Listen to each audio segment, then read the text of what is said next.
So let me introduce myself. I'm Gareth Bowers. I'm CEO of Silicon Overdrive. I'm also a software developer by background and also a AWS solution architect and an AWS ambassador. So today I'll be chatting about more of an architectural deep dive into workload modernization. This is kind of a follow on from the chat that I gave earlier in the year, more around cost optimization. So a lot of the concepts and the principles around modernization are architectural, how to improve things. So it's very much more into how the architect needs to think and how the developer needs to think, and the concepts around that. So I'll touch on what the modernization is and how it kind of works at a top level in a moment. So what the modernization kind of is literally making things a bit more modern. In other words, you basically are trying to move off what is otherwise called legacy applications or monolithic applications. In other words, you've got typical scenarios where applications are running on single large servers and they haven't been updated, or they're using old coding concepts, and they become very hard to really take advantage of more modern ways of doing things. So I think, as Earl Felix put it, is a great way. It's more of a modern concept for running workloads, and it basically makes, and as Theo puts it, it's a modernization in simple terms means making it new, updated, or better. So if you look at like a lot of the languages, a lot of the way people do things, a lot of the thinking there, if you then look at maybe how people did it 10, 20, 30 years ago, your general way of doing it now will be better. You'll think it's like a bit more streamlined, a bit faster, and that's generally how you would want to gauge modernization. Is it simpler to maintain? Is it simpler to develop? Is it quicker to market? Is it cheaper to run? Is it more cost effective? Is it achieving business goals? Is it therefore, simply put, more agile and simpler? And that's sort of what we're wanting to go through and cover. So the reason why you would typically look at modernization, or how you identify that certain workloads and stuff can be modernized, is you would be looking for monolithic architectures. So monolithic architectures can be 1, 2, or 3-tier architectures typically. A 1-tier is typically your single monolith, like maybe you've got a LAMP stack or something like that, where you've got your database and your website. In that case, it would be like MySQL PHP on the same server. You could just as easily be running, say, a Windows server, and you're running your ASPX website under iOS as with the SQL server on the same server. In other words, if it's simply one component, that's a 1-tier. 2-tier means that you split out the database, so that you would normally then move the database to a separate server, whether that's an RDS or however that looks. But effectively, then you've got 2 layers where you've got everything on the application side, and normally the database split, and you would call that a 2-tier. 3-tier means that you would normally then separate the application into more of a front end and a business layer. So you would typically maybe have, say, your website that then makes API calls, and the business logic sits in that tier, and then that calls the database, so that you've got 3 tiers. All of those come with certain limitations depending on the workload and what you're doing, that limit scalability. And as soon as you've kind of limited scalability, you limit the ability to really tell what's happening deep in the workload, and how you can get better, more granular metrics as to what can be tweaked to improve things, or how you can increase scalability without just giving a lot more resources to one server, but you don't really know what components are needing more resources. So it often means that you end up provisioning or paying for stuff that you don't really need. So there really are a lot of benefits towards how to think about it and how the application works and moves and goes through it. So if you also think about, if you do have the application that maybe makes calls to the API layer, where are you storing what sort of variables? Where are you storing state? Are you using session variables? Are you writing things to local things? And again, if you've got it split out, it becomes a lot easier to work out what sort of state or what variables you want to be tracking on each of the components. And it becomes a lot better to then see, well, could I be using a cache for some of these? Can we be then putting some of these into, faster access memory so that you're not making calls to the database the whole time, and therefore you're not kind of overloading the database? How can you maybe look at incorporating microservices so that instead of every time you deploy, it's a huge single file or a huge single project, you rather are working on multiple small projects? Because if you've got a team of 5, 8, 10 developers, you can't be having all of them work on one large application. And then if every time one of them wants to push a change, you suddenly have a whole build process in place. With microservices, it just means that if this person is working on that service and they want to do a push, it's not affecting anybody else. So you immediately, are gaining a lot of agility within the team in terms of how they work on it, how they maintain it, how they can push updates. So the real challenge is to really just be aware for workloads that you're wanting to scale and will gain benefits from it, to be able to identify sort of your monolithic structures and 1, 2, and 3 tier architectures and how they can be modernized. Again, it's not saying everything should be modernized. It's simply saying there are benefits to be gained.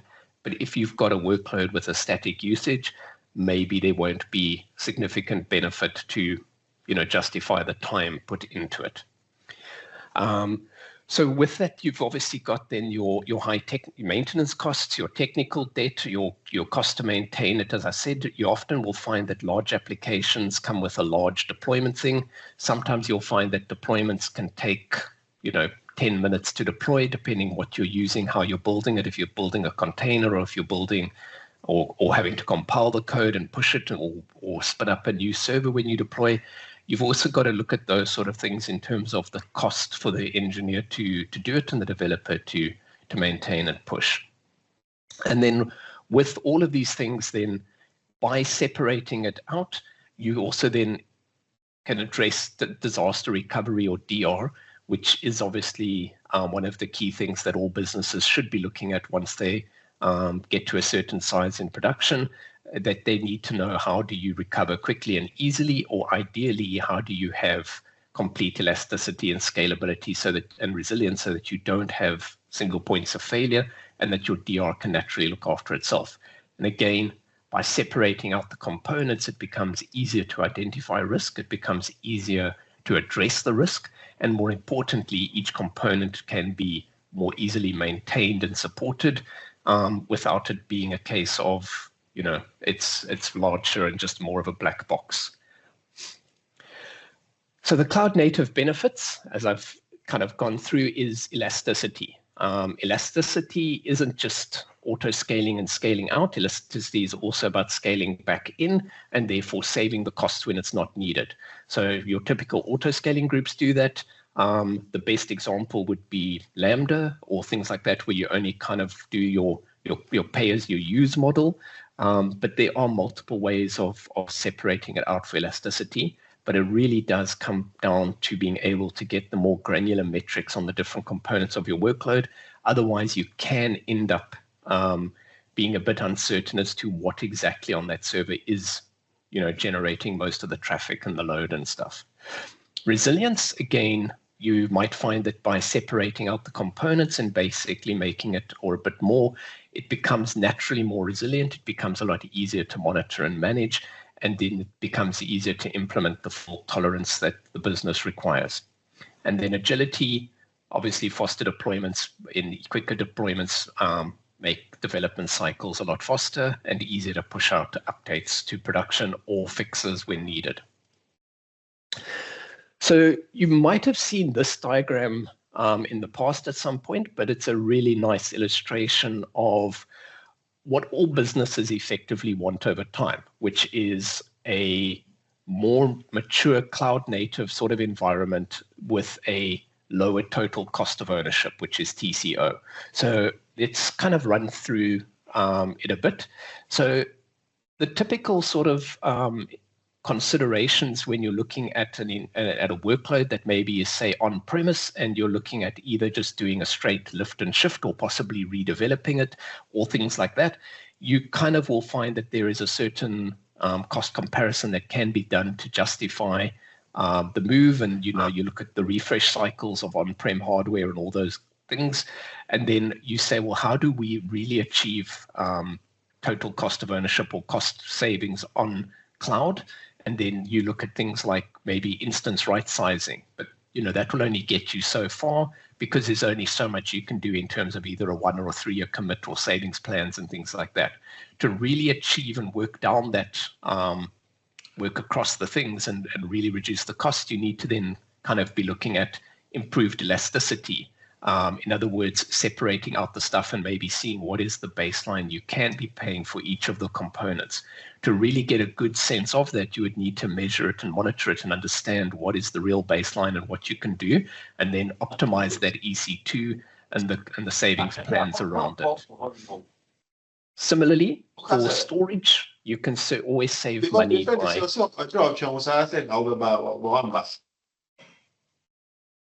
Similarly, for storage, you can always be looking at, simple things like, have you created your EBSs that's too large as to what they need? Or have you got files on S3 that can be maybe moved into lifecycle rules so that you can move it into maybe saying frequently accessed or Glacier? Or how long are you keeping files and backups on there for? Do you need them for indefinite, or can you put them into rotation or automatically delete it after 90 days or 30 days or a year? And what does the business need? What are governance and compliance requirements? Serverless architecture, again, it's very useful to understand, or what is the cost difference on something like Lambda versus running your APIs on EC2. But also the other consideration that a lot of people don't take is, what is the cost difference of running that on, say, Fargate, which is, say, a managed AWS service, so that if, for instance, somebody's needing to regularly log into the box and maybe update it or patch the operating system or apply updates on things like Fargate and managed services, you don't need a human to go and do that. It's a managed service, so you don't need to worry about the operating system. AWS takes care of that. That's where things like the final step kind of comes in, is that you need less human hours to look after and maintain the environment on a monthly workload, or less developers doing that. And therefore the managed services for that cost for that person will generally be far more than what the difference is between running your container on EC2 versus on Fargate. So those are the sort of considerations really on terms of how do you get down to a really good cost-effective things that allows a small, lean team to be able to keep on top of the costs and the environment and stuff. Similarly, I don't know if you've seen this diagram, so let me talk through this quickly. This is looking at if, again, you've got workloads on-prem and you're looking to migrate it. There's normally a consideration called the 7 R's of migration and modernization. So the first R is basically you retain. You're not going to move it to the cloud, easy peasy. Second one is retire. You've realized that what you're doing there isn't going to be needed or used, or you've maybe got a cloud equivalent, like maybe it's accounting package and you've decided to rather run or find an alternative than moving your accounting package. Maybe you're going to go for that same brand or same product, but maybe they've got a cloud equivalent and you don't need to worry about managing it on an EC2. Then up here, we've got relocate. So that's simply a move of the containers, similar to rehosting, which is largely a lift and shift. Replatforming is where it gets a bit more interesting, that you can then also determine new platform and modify underlying infrastructure. And so this might be a case of moving your database from on-prem onto RDS, or maybe moving something onto Fargate, or changing one or two of the things. So replatforming starts giving you a bit more excitement in terms of, as a developer and architect, in terms of what options you can play with. Repurchasing is kind of the same thing as what I said about retiring the on-prem and purchasing a new SaaS product. The exciting one is the refactoring. That is where you get to rewrite or decouple, and where you've got things. The challenge is that depending on the time frame of the migration, it might not be a viable option. or maybe you will do a lift and shift of the workload and then be able to refactor it afterwards, or maybe there will need to be a refactor and then a migrate, and then you can to modernize it and stuff. So those are the general migration and modernization pathways. So then within the modernization itself, there are generally 3 paths that you can follow. The one is the rehost and refactor, as I just ran through. The second one is more on the database modernization, and then the serverless architecture. So let me dump into those in a bit more detail. So for the application rehosting, you definitely want to understand how the workload is running currently, because you can't be trying to change things and refactor it if you don't really understand exactly how each component of the architecture and of the hardware is being used to support the application, and is everything in the application still being used and needed by business, etc. So the easiest is to make sure that you have a good understanding of what's happening and then how it can be split. So again, say you've got a single large server, and maybe it's provisioned at quite a large amount because maybe there's a daily scheduled task or cron process, or maybe on a week, or maybe at month end. Maybe it does something, at the end of the month or around payroll or something like that. But again, does that task need to live on that server or be part of that workload? If you split out the scheduled task to maybe say a worker tier or a beanstalk or a Lambda, your web server maybe doesn't need all those resources because it's not going to reach that amount of resources all by itself as the website. So therefore, you decouple it. Then maybe if it's a scheduled task, you can say, well, does it need to run 24/7? Maybe it only needs to be scheduled to start on a scheduled task, say, once a week or on the 25th, and then it can run the process, and after 6 hours, we close it down again. Or once the service finishes, it calls a Lambda, and the Lambda triggers a process and kills that service. Or maybe we make it a really small service and we make it more of a event-based thing. We put a little queuing mechanism in front of it, and therefore it doesn't need to be a large server or a large process that sits and chunks away, and sends out hundreds or thousands of emails and generates PDFs or whatever your month-end process might be. Maybe it can be a smaller thing and it just works on a little queue or reads the database. And again, it can be a much more cost-effective solution if time is not a consideration. But again, it doesn't need to live on the website, and therefore make sure that your web server and that side is bigger. And again, by maybe doing it more of event-based or queuing-based, you're putting less load on your database, which means your database doesn't need to be as large to handle the spike once a week or once a month. So therefore, you can halve your RDS and therefore save costs that way. So the concepts are really about kind of looking at the strangler fig pattern, which is just effectively a named after a strangler fig plant, which is basically a little plant that just kind of grows and takes over other things slowly and things. So it's really about just trying to see how you can systematically improve things without being too radical or potentially, downing stuff. So it's really about just kind of having a strongly defined roadmap and making sure that you're understanding where the low-hanging fruit is and how to achieve benefits and stuff. And then container orchestration is obviously, one of those things that's not necessarily applicable for all workloads. Sometimes you might want to go for just the Lambdas or just the beanstalks or other things which can be decoupled. But if you can get there and it makes sense for the workload, microservices, having smaller definable workloads within containers running on EKS or ECS is a huge improvement. And there's great benefits to be achieved there. Database modernization. Let me have a sip of tea. So database modernization is another fascinating modernization path.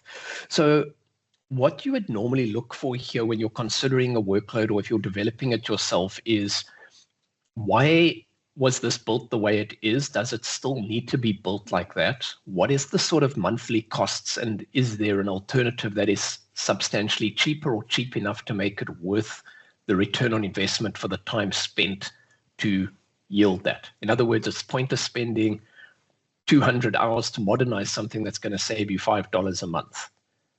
If it's going to save you $1,000 a month and drop your RDS bill from 3,000 to 2,000, then it's absolutely worth it at some point because it's going to pay itself off over time.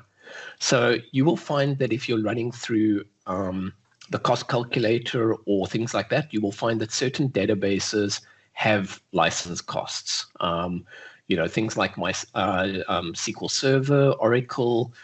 There's a lot of these sort of databases that or companies that have sort of license things that make it expensive, particularly when you get to probably larger than a large or an X-large database.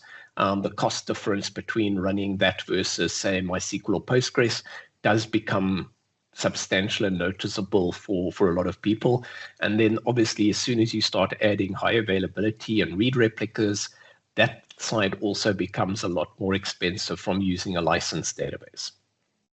So database modernization, or there are also other terms like database freedom or whatever, is basically trying to see where you can convert the databases so that the application will still run without having an impact. So that is the second path over here.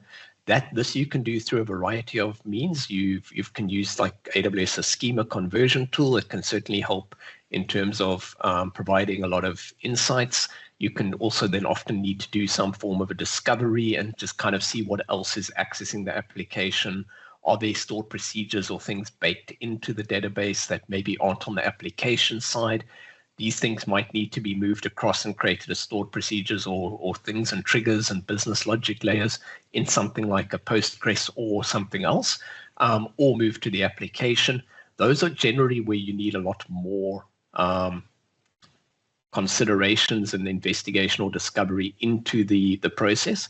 As soon as the database is actually doing business logic layer and people have moved a lot of that to there, that's when you need to be a bit more careful and really kind of looking at it.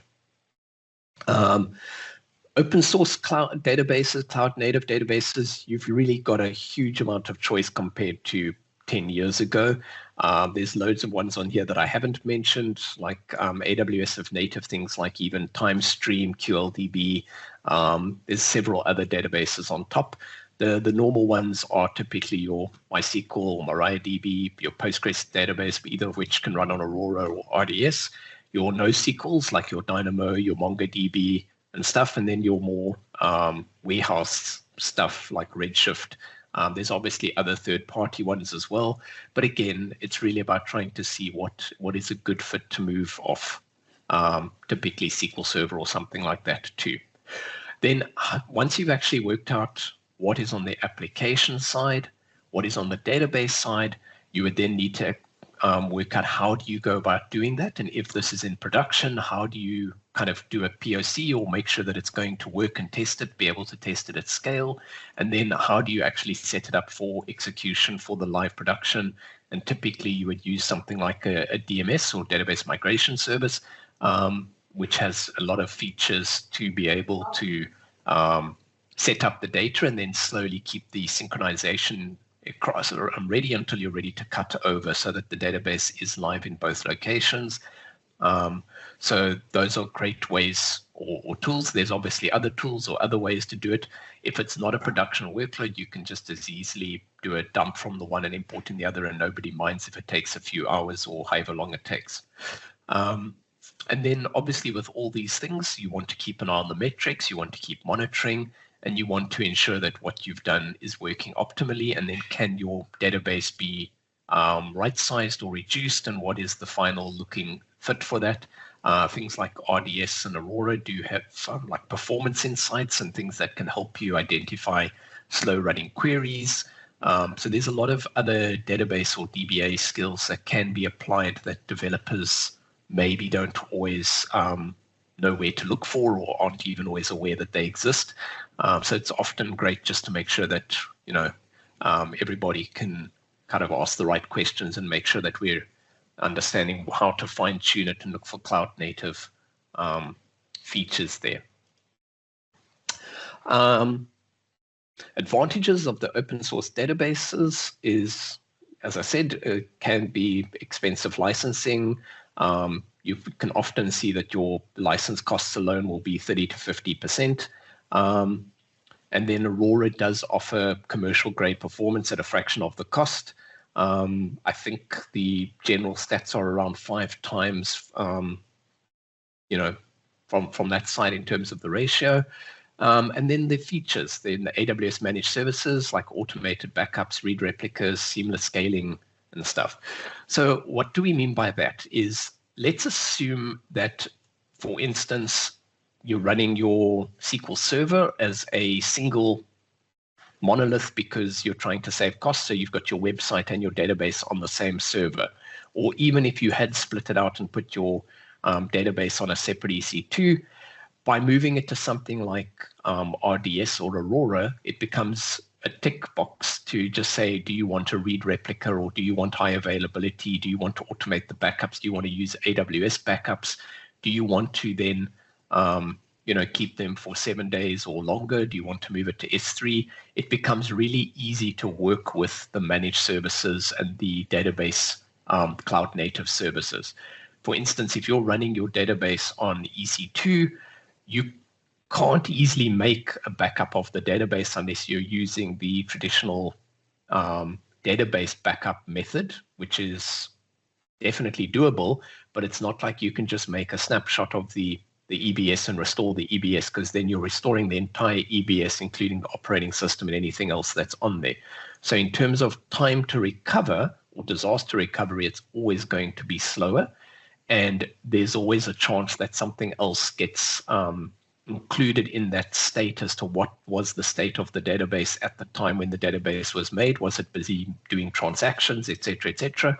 Whereas typically with your backups on things like RDS, you're never backing up from the production database. Assuming you're running in high availability, your backups will be done from the secondary, which means that you're never running a risk of doing backups when transactions are in progress or locks might be in place, et cetera, et cetera. It becomes a much safer and easier route, and therefore your disaster recovery is there because all of these things are being handled by the managed service and you don't even need to worry about it.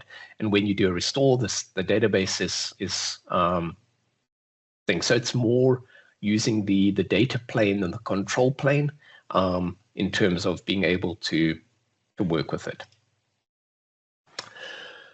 Then the serverless transformation,